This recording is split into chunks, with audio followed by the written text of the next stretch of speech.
Buenas tardes, hermanos. Espero estén bien en este frío día, viernes.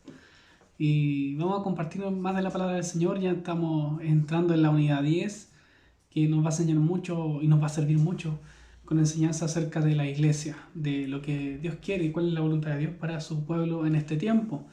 Y hablando de la iglesia, nosotros podemos ver que uno de los desafíos más grandes que enfrentamos hoy en día es que el mundo pueda acercarse a Dios por el testimonio que cada iglesia da, por las obras que cada verdadero creyente muestra en su vida diaria.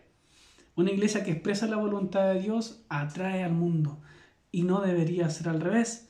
El testimonio de los creyentes en la primera iglesia, ¿cierto? Fue muy poderoso y tenemos evidencia, ¿cierto?, de eso en su palabra, en el libro de Hechos principalmente y más adelante en todo el Nuevo Testamento.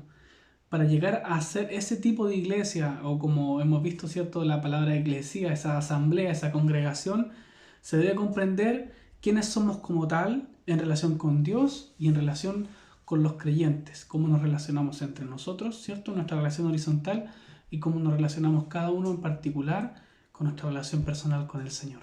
Que las dos cosas, ¿cierto?, van muy de la mano y no podemos por ningún motivo despegar una de la otra.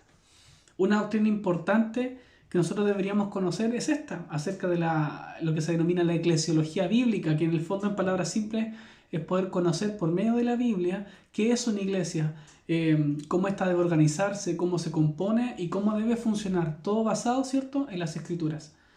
En un breve resumen, nosotros podemos identificar estas enseñanzas en la palabra de Dios. Por un tema de tiempo, no vamos a revisar cada versículo, pero voy a enumerar principalmente 5 características importantes a tener en consideración de qué es una iglesia según la enseñanza bíblica. La primera es que es creada y es edificada por Dios. La segunda es que es un cuerpo de creyentes bautizados. Tiene muchos miembros y no es solamente el edificio, sino que es usted y yo, somos cada uno de nosotros, pues la Biblia enseña que cada creyente es templo del Espíritu Santo. Ya no hay un templo físico en donde adorar a Dios, sino que cada uno es su templo, ¿cierto? Que tiene al Espíritu Santo si es un verdadero creyente. Y cuando nos reunimos, ¿cierto? Formamos una congregación o una asamblea. Es usted y yo reunidos para un mismo fin. Como decía, ya no decimos y todos entendemos culturalmente a qué nos referimos cuando decimos voy a la iglesia, pero en el fondo nosotros vamos a congregarnos como iglesia o como asamblea. Como miembros todos son importantes y tenemos una interdependencia.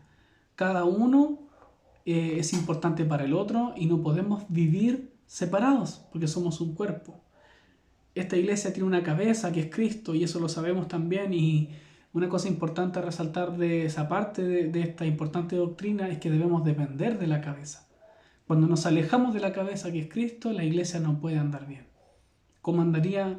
Bueno, es imposible la vida, ¿cierto?, de una persona sin cabeza, ¿cierto? Aunque su cuerpo esté vivo, no tiene propósito, no tiene función, no tiene fin. Es nuestro motivo de existir. Sabemos por la palabra de Dios que Él compró a su iglesia por su sangre para santificarla, dice la Biblia. Y esta iglesia tiene una misión que es principal, que las personas sean salvas. Cuando estamos enfocados en ese propósito es cuando Dios trae crecimiento a su iglesia.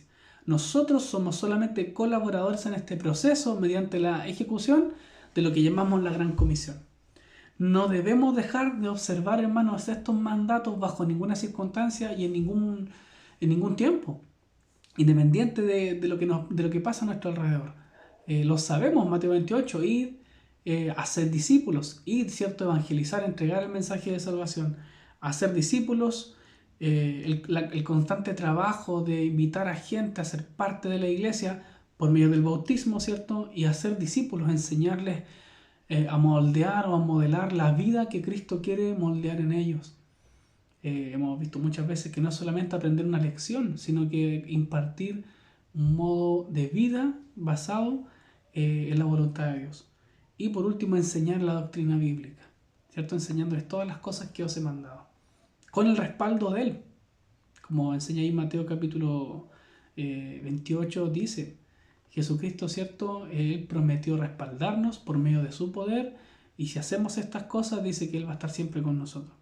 Si nos damos cuenta, repasando un poco la doctrina de la eclesiología bíblica, nos damos cuenta de que todo el crédito, toda la honra, toda la gloria siempre se la lleva el Señor, porque Él es el dueño de su iglesia. El reconocimiento siempre debe ser de Él. Él la creó, como decíamos, Él la compró por el precio más alto, el precio de sangre. Él la santifica, enseña su palabra, Él la edifica, Él le da dones, Él le enseña a la iglesia y así muchas cosas más. Pero lamentablemente muchas veces nosotros creemos que, mal creemos que tenemos algo de crédito por lo que Dios puede hacer por medio de nosotros en su obra. Debemos tener cuidado con estos sentimientos que pueden surgir por la carnalidad de nosotros como creyentes de ser o de creer ser superiores por lo que Dios podría hacer por medio de nosotros, de lo que nosotros podemos lograr para el Señor. Cuando una persona trata de hacer algo para Dios que solo Dios puede hacer, no podemos esperar que eso dé un fruto que sea permanente en la vida del creyente. Hace unos días atrás en las enseñanzas recordamos algo importante que también aplica a una congregación. Y esta sentencia era: ser es más importante que hacer. Y hacíamos referencia a eso, a que muchas veces hacemos cosas que pueden decir que yo soy un buen creyente aparentemente, pero en el fondo quizás yo no soy ese creyente que mi obra aparenta. Es cuando, por ejemplo, hacemos cosas para que nos vean, o hacemos cosas porque hay alguien superior que nos está supervisando, como dice la Biblia, como cuando cometemos el error de servir al ojo y no servir al Señor realmente en nuestro corazón. Muchas veces nos esforzamos por hacer cosas que creemos que son la voluntad de Dios, y a veces ese afán puede llegar al límite de que se nos olvide ser la iglesia que Dios quiere que seamos. No es que Dios no quiera ver el buen obrar de su iglesia o de sus hijos, pero Dios no está interesado en una iglesia que viole, por ejemplo, algún mandamiento de Él para realizar una tarea. Si hay algo que a Dios le gusta, es la unidad en el espíritu de la iglesia. Si hay algo que ha de fluir en una iglesia cuando cada cristiano está realmente sintonizado en una buena relación con su Dios, es la unidad. Vemos a lo largo de la enseñanza del Nuevo Testamento esos hechos que son invariables.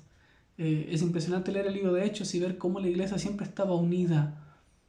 Y por la unidad de la iglesia Dios pudo obrar con libertad y mostrar su poder y ver a mucha gente salva y ver a mucha gente obedeciendo a la fe, dice el libro de Hechos. Escuche con atención. Las siguientes preguntas son solo 3 y responda en su corazón ahí, en su lugar, brevemente con un sí o un no, si cree que esa aseveración es correcta o no. Aquí va la primera. ¿Dios quiere que una iglesia complete la tarea que le ha sido asignada, aunque ello resulte en una división entre sus miembros? ¿Cree usted que sí o que no? La segunda. ¿Dios quiere que su pueblo sobre todo demuestre amor? ¿Sí o no? Y la tercera. Si la iglesia está haciendo la obra de Dios, ¿no importa si utiliza algún medio dudoso o ilegal para realizar esa obra?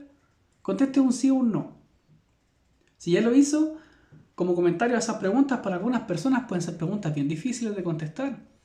Puede suceder que algunos piensen que la obra de Dios debe hacerse por cualquier medio que sea necesario. Muchas veces en nuestro actuar demostramos que para nosotros muchas veces el fin justifica los medios, ¿cierto? En todo el Nuevo Testamento Dios nos expresa algunos deseos para la iglesia en relación al hacer su voluntad. Y vamos a mencionar estos 3 deseos para concluir la enseñanza de hoy día. El primero es que Dios está interesado en que su pueblo, su iglesia, sea santa, limpia y pura. Primera de Pedro capítulo 1, versículo 14 al 16 podemos ver esta verdad. Y dice así: como hijos obedientes, no os conforméis a los deseos que antes teníais estando en vuestra ignorancia, sino como aquel que os llamó a ser santo, sino como aquel que os llamó es santo. Sed también vosotros santos en toda vuestra manera de vivir, porque escrito está: sed santos porque yo soy santo. Dios desea y está interesado en que su pueblo sea santo, limpio y puro, porque Él es santo y Él demanda santidad. Y interesante el versículo 14 dice, porque muchas veces nosotros tenemos una manera de hacer las cosas y creemos que cuando somos creyentes podemos seguirla haciendo igual. Y aquí dice: no os conforméis a los deseos que antes teníais, estando en vuestra ignorancia. Filipenses 2, 14 al 15 dice: haced todo sin murmuraciones y contiendas, para que seáis irreprensibles, o sea, para que nadie tenga algo que decir de nosotros en forma negativa. Eso no debería suceder. Y sencillos, hijos de Dios sin mancha en medio de una generación maligna y perversa. Y esto está escrito hace muchos años, pero cada vez las generaciones son más malignas y más perversas. Dice, en medio de la cual resplandecéis como luminares en el mundo. Dios quiere que su pueblo sea santo, limpio y sin mancha, para que pueda marcar una diferencia. Y como decía el versículo en Filipenses, ser irreprensibles, que nadie pueda decir algo malo de nuestra iglesia, de nosotros como creyentes. Y también dice que si somos así irreprensibles, vamos a poder recién ahí resplandecer, ser notorios como luminares en el mundo. La primera cosa, Dios desea santidad. La segunda, Dios desea que su pueblo muestre unidad. No solamente que desee tenerla o que crea que la tiene, sino que realmente los demás puedan verla. Y eso es una tarea un poco más difícil. Juan 17 del 20 al 23 muestra cómo Cristo oró por la unidad de la iglesia, que fue algo que me tocó en particular compartir en un devocional hace como 2 meses ya. Cristo dice, mas no ruego solamente por estos, sino también por los que han de creer en mí por la palabra de ellos, para que todos sean uno, como tú, oh Padre, en mí y yo en ti, que también ellos sean uno en nosotros, para que el mundo crea que tú me enviaste. Imagínense la unidad que tenía Cristo con el Dios Padre. Él quiere que ese tipo de unidad se vea en la iglesia. Es un gran trabajo que tenemos por delante. Dice 23, yo en ellos y tú en mí, para que sean perfectos en unidad, para que el mundo conozca que tú me enviaste y que los has amado a ellos como también a mí me has amado. Si un propósito tiene esta unidad que Dios desea de su iglesia, es que los demás sean salvos. Efesios 4, versículo 3 al 6, solícitos en guardar la unidad del Espíritu en el vínculo de la paz. ¿Qué significa eso? No discusiones, no murmuraciones, no peleas. Cuando la carnalidad a veces nos llama a comportarnos de esa manera, Cristo dice que debemos estar solícitos en guardar esta unidad. O sea, con ánimo, con ganas, diligentes en guardar la unidad de la iglesia. Un cuerpo, un espíritu, como fuisteis también llamados en una misma esperanza de vuestra vocación, un Señor, una fe, un bautismo, un Dios y Padre de todos, el cual es sobre todos y por todos y en todos. Segunda cosa, Dios desea que su pueblo muestre unidad. Y tercera y última, Dios quiere que en su pueblo haya amor los unos por los otros. Y no solamente que se predique que debe haber amor, sino que ese amor salga de usted, emane, fluya desde su vida. Amor por los unos por los otros. Primera de Juan capítulo 3 versículo 11 dice, porque este es el mensaje que habéis oído desde el principio, que nos amemos unos a otros. Versículo 18, hijitos míos, no amemos de palabra ni de lengua, sino de hecho y en verdad. La unidad se refleja también y la santidad por el amor, no solamente de palabras, sino cuando hay que amar, cuando hay que demostrar que usted es capaz de perdonar porque ama, cuando es capaz de usted demostrar que va a pasar por alto la ofensa porque tiene amor de Dios en su corazón.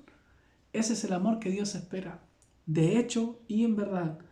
23, y este es su mandamiento, que creamos en el nombre de su Hijo Jesucristo y nos amemos unos a otros como nos lo ha mandado. Es un mandato. Debemos, hermano, aprender a amar como Dios quiere que amemos. 3 cosas que Dios espera de su iglesia, que vamos a resumir hoy. Dios quiere una iglesia santa. Dios quiere un pueblo que muestre unidad. Y Dios quiere una iglesia que realmente se ame. Hermanos, nosotros somos hijos de Dios. Por lo tanto, somos hermanos en la fe. Somos la iglesia de Cristo que Él ha comprado con su sangre. Dios quiere, hermano, que seamos uno. Sigamos los sabios consejos que la palabra de Dios nos entrega para ser uno. De seguro el deseo de cada uno es que Dios sea glorificado. Como decíamos al principio, a Dios le importa mucho que seamos más que hagamos. No diciendo que las obras no son importantes, pero sí que las obras sean un reflejo de lo que somos y no de lo que aparentamos ser. Sirvamos a Dios en estos tiempos difíciles con una conciencia limpia, sabiendo que primero lo que hago en su obra es solamente el resultado de mi comunión con Él. No sirvamos al ojo como veíamos también delante, sino que sirvamos a Dios con una conciencia limpia. Dios nos ayude a ser la iglesia que Dios quiere que nosotros seamos. Dios les bendiga, hermano, espero que pueda meditar en esto y que sea de bendición para su vida, así como también es para la mía. Estamos viéndonos en otro devocional.